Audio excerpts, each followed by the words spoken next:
Dévotion journalière, du 22 janvier 2021. Église La Foi Apostolique. Lecture biblique, Deutéronome chapitre 16, versets 18 à 22, chapitre 17, versets 1 à 20, chapitre 18, versets 1 à 22. Tu établiras des juges, et des magistrats dans toutes les villes que l'Éternel, ton Dieu, te donne, selon tes tribus, et ils jugeront le peuple avec justice. Deutéronome chapitre 16, verset 18. Il y a quelques années, mon mari et moi, avions visité la capitale de notre pays pour des mini-vacances. Nous y étions déjà allés une fois auparavant, mais seulement de passage. Cette fois, nous avions visité la ville, et visité de nombreux sites d'intérêt. Bien que mon mari ne soit pas originaire des États-Unis, il a été ému, tout comme moi, par ce que nous avions vu et lu, en visitant divers monuments. Nous avions été impressionnés par le fait que les lois de ce pays étaient fondées sur un désir de vérité et de justice. Les pères fondateurs de ce pays étaient intéressés par la justice pour tous, pour les personnes de tous horizons et origines. De nombreuses personnes qui ont été honorées de monuments, étaient disposées à donner leur vie pour ce principe.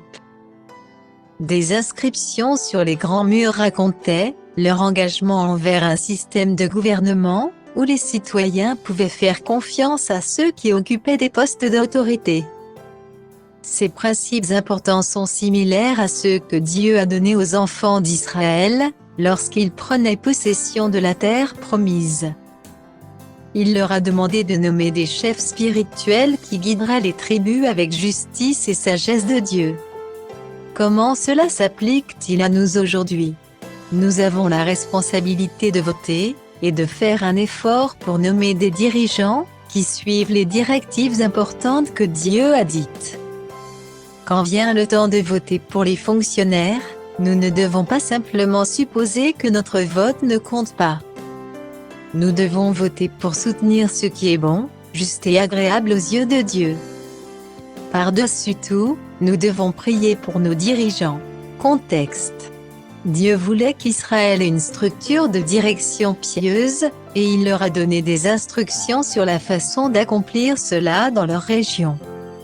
Pour l'avenir, il a même donné des instructions sur le moment où ils auraient un roi.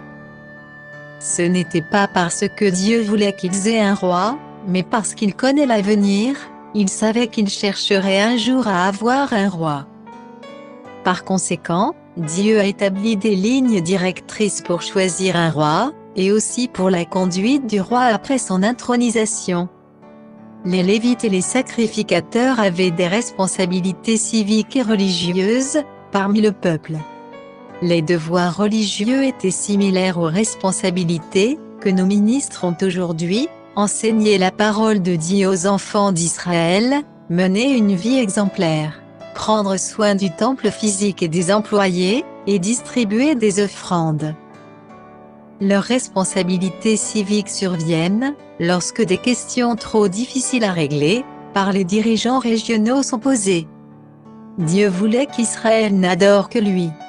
Il a mis en place une punition sévère, la mort par lapidation, pour ceux qui ont été reconnus coupables d'adorer d'autres dieux.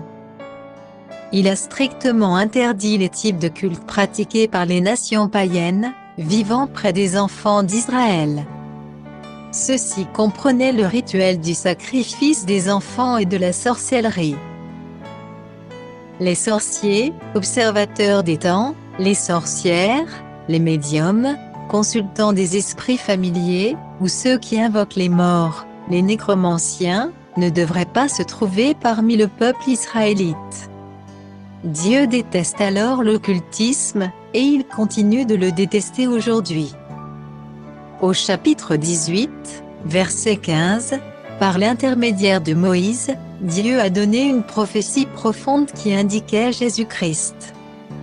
Ce verset, et les paroles d'accompagnement des versets 18 et 19, sont référencés dans le Nouveau Testament dans Actes chapitre 3, versets 22 à 23, et Actes chapitre 7, verset 37. Moïse, par la puissance de Dieu, délivra les enfants d'Israël d'Égypte, et intercéda devant Dieu pour eux quand il avait péché. Jésus-Christ mourait un jour pour délivrer tous les hommes du péché, puis il montrait vers Dieu pour intercéder pour l'humanité devant Dieu le Père. Regardez de plus près.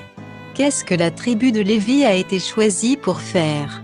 Selon Dieu, quelle serait la raison pour laquelle les enfants d'Israël voudraient-ils avoir un roi?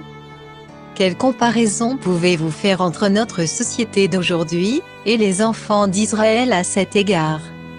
De quelle manière pouvez-vous en tant que chrétien avoir un impact sur notre gouvernement? Conclusion. Dieu a pris des dispositions pour que les enfants d'Israël aient une structure gouvernementale qui les aiderait à vivre paisiblement dans les années à venir. Bonne journée à vous.